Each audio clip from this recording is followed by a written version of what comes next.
Hey there, welcome to the channel.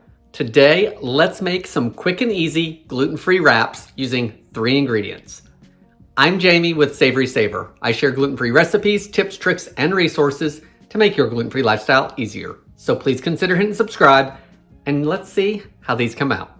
Before I jump into the recipe, let's just go over a couple things that are going on here at the channel. For one, I owe you guys an apology because I've really not had a ton of videos out lately.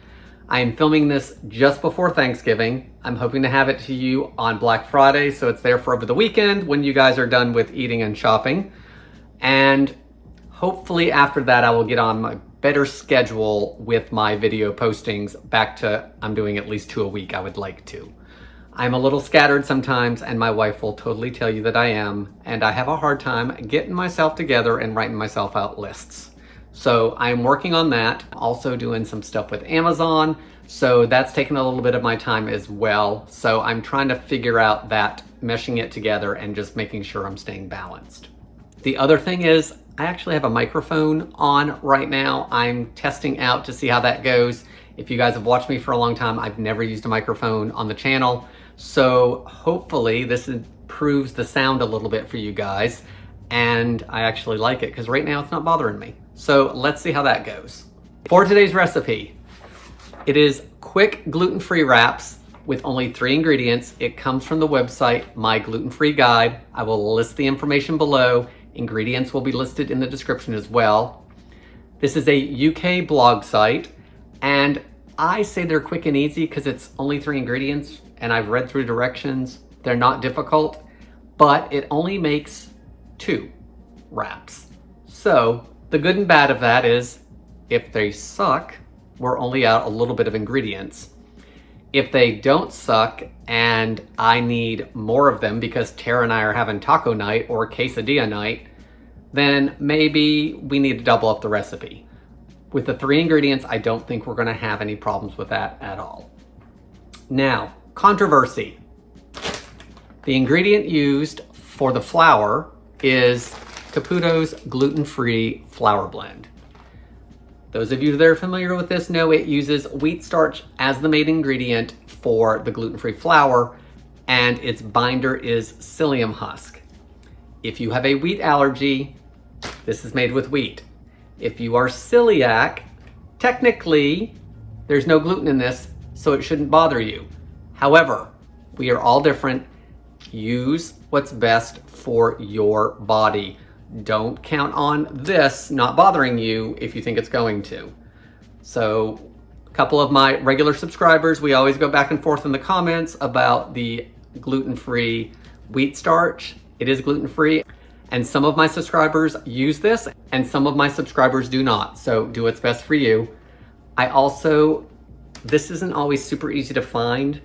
I think I would try this with King Arthur's gluten-free bled. I think I would also try this with King Arthur's gluten-free bread flour blend because it has a blend of wheat starch as well as psyllium and xanthan. So we might want to try it with that as well. Maybe I'll do that on another video and we can see if that worked as well. The recipe is in metric today, but I did convert it a little bit, mostly. So I'll tell you why in just a second. Let's jump into this. All right, so ingredient number 1 is 100 grams of the Caputo gluten-free flour, which is almost a cup. And I actually did measure it into a measuring cup to see how much it was like a cup. And to me, it looks like it's about 1/8 of a cup off. So not really sure how close I would say it is to a cup. I did do that by weight. Ingredient number 2, we're gonna add a 1/2 teaspoon of salt. The recipe says to stir it together. I'm gonna whisk it together because I want any of those gluten-free flours in the blend to mix up a little better, and I want it to lighten the flour. Final ingredient, and this is actually 2 guys. It's got some water in it and it's got some olive oil. So the water, I'm assuming, is what they are not counting. I take that back. I just looked at the recipe. Salt is the optional ingredient. I would use the salt if it were me, but do what you think is best. So water, we have 60 milliliters of water, and I did measure that out into here, and that is just at 4 tablespoons of water. I just use probably almost room temperature water, guys. For the olive oil, it is 10 millimeters, which is just about 2 teaspoons. So I think that we can mess around a little bit with if you don't want to go by weight. I don't typically cook and bake in milliliters, so that's why I did the math on that part. So now I'm going to add it to the flour.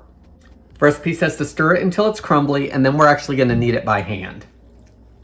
Okay, it does say if it's too dry, we can add a little water, or if it's too wet, I can add a little bit of flour. So let's knead it by hand and see where it goes. Because usually what I find is when I start kneading stuff by hand, it actually comes together really well.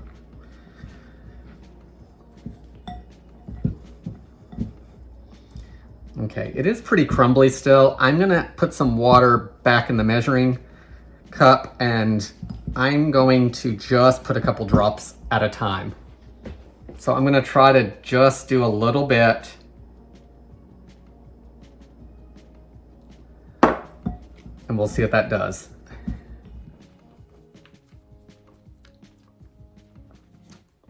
It's actually pretty smooth. I'm gonna do just another drop though, just to see.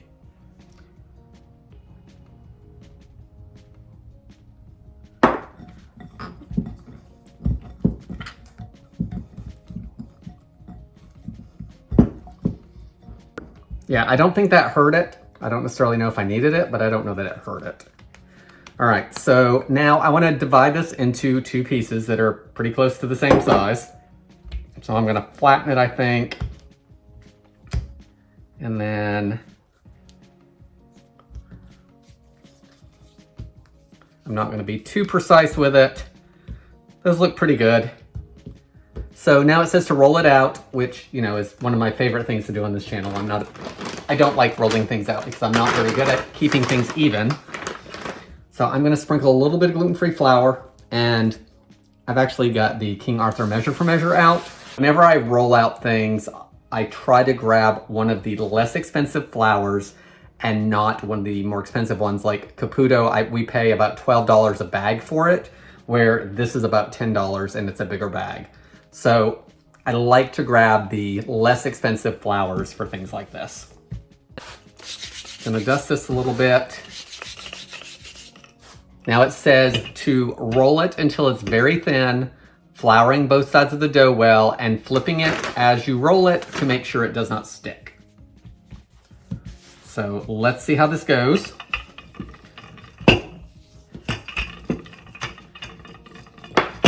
So far it's rolling really well. It does not say how big these are gonna be, so hopefully I have a frying pan that is big enough to cook it in. All right, let's do this while I'm rolling it. I'm gonna put this one back in my bowl. I'm gonna cover it with a towel just to keep it from drying out, because it says to cover this in between the rolling as well. So that way there, hopefully it doesn't dry out. We're aiming for a circle, which obviously I have a problem with. All right, guys, it's pretty thin. It's not really thinning out much more, but I'm pretty pleased with this. It broke and I was able to just put it back together. It's not sticking. There's where I pieced it back together here, but I think we'll be okay once we throw it in a fry pan. So the recipe actually says to cook them off at this point and then roll the next one. So let's go ahead and do that, and then I'll keep one warm and we'll do a quick tasting. So let's move over to the stove. So I've got a frying pan here, non-stick, over medium heat. So once it heats up, we'll cook off our wrap. All right, guys, I'm not sure if this is hot enough or not, so we are gonna find out.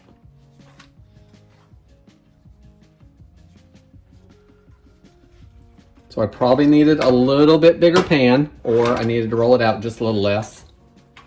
We're gonna cook it for about a minute or 2 until we see bubbles, and then we're gonna flip it. So there are some small bubbles forming in the dough, some little, you can see the pock marks. I'm gonna let it go just for a few more seconds, and then we'll flip it, and I'll go back and forth with it more if I need to. So it's not browned like I would like it to be. So I'm gonna cook the other side, and I'll probably go back and forth just to see if it browns up a little bit.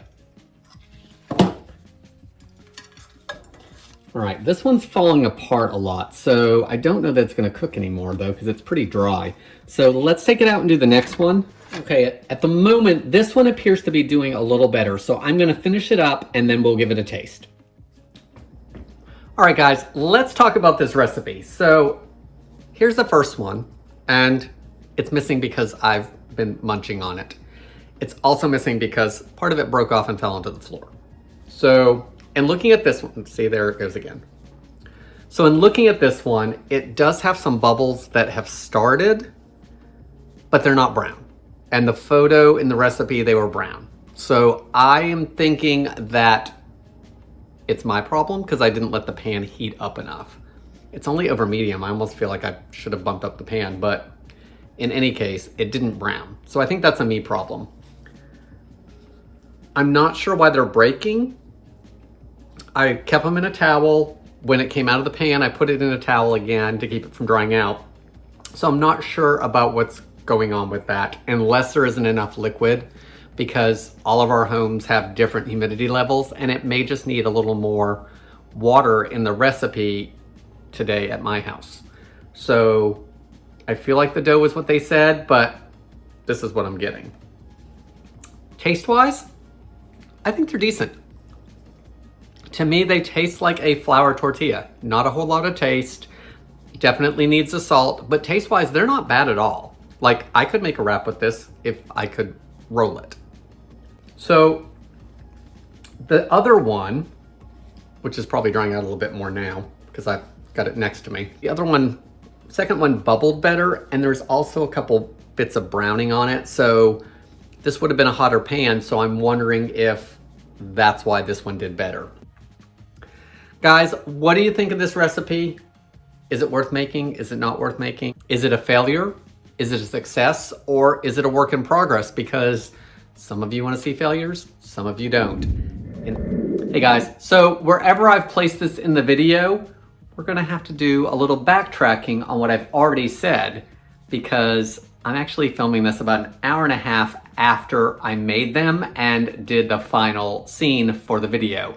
So I don't have all the extra lights that I usually have. I usually have a couple more lights. It's a little dark, but I want to show you what I've discovered after waiting an hour and a half.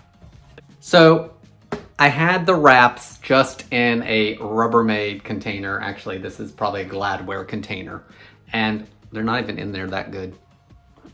I mean, they're just, I threw them in there, put the lid on it, put it on the counter. But look, now they're flexible, which this is more flexible than what they were when I first made them. So while I didn't think the recipe was a total failure, maybe it's a little more successful than I thought it was, because this was the second one I did. And this is the first one that I did, and it's also flexible, and that was one I didn't even like as much. What do you guys think? Success at this point? This is after all the talking I did about the recipe, so I think it's pretty good at this point. I already like the taste, and now they're actually usable, I think. Guys, leave me your comments below. What do you think? I mean, you have to try the recipes to see if they work. Sometimes they work the first time, sometimes they don't. Sometimes they don't work 3 times after you made them successfully the first time. Leave your comments below, guys. I want to thank you so much for watching. And as always, I hope to see you in the next video.